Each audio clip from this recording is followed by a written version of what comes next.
নমস্কার, আমি জ্যোতিষশাস্ত্রী শ্রী সনাতন বলছি। আজকে আপনাদের বলবো যে আমাদের যে রাশিচক্রে তাতে 12টা রাশি আছে। এই 12টা রাশি আবার 12টা মন্ত্র আছে। এই 12 রাশির 12 মন্ত্রর দ্বারা যদি ভগবান শ্রী গণেশের পুজো অর্চনা করা হয়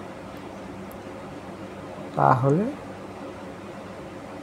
জীবনে সর্বকাজ সিদ্ধি হয় এবং সমস্ত মনোকামনা পূর্ণ হয়।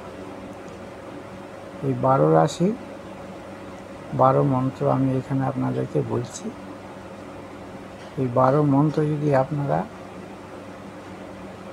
রাশি ভিত্তিক এই মন্ত্র দ্বারা যদি ভগবান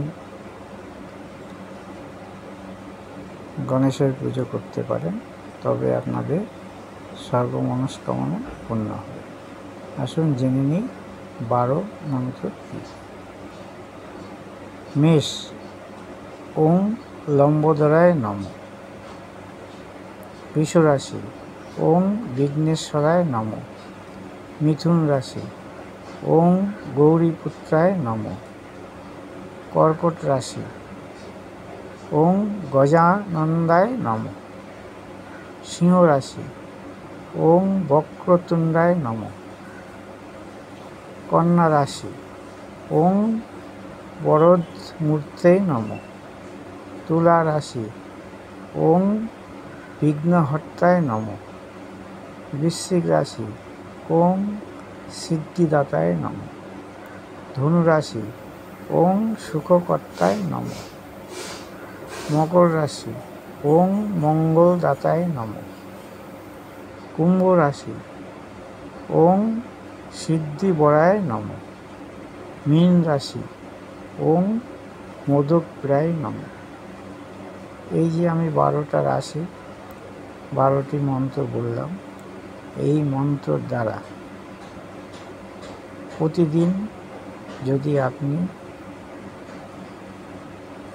আপনার গৃহে যদি গণেশ মূর্তি থাকে বা গণেশের বিগ্রহ থাকে বা গণেশের ফটো বাঁধানো ফটো সিংহাসনে থাকে, তবে এই মন্ত্র দ্বারা রাশিভিত্তিক, এখানে বলা হয়েছে যার যেই রাশি সেই মন্ত্র দ্বারাই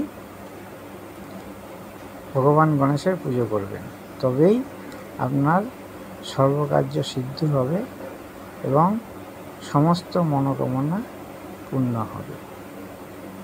ওম নমঃ শ্রী সিদ্ধিবিনায়কের নমস্কার।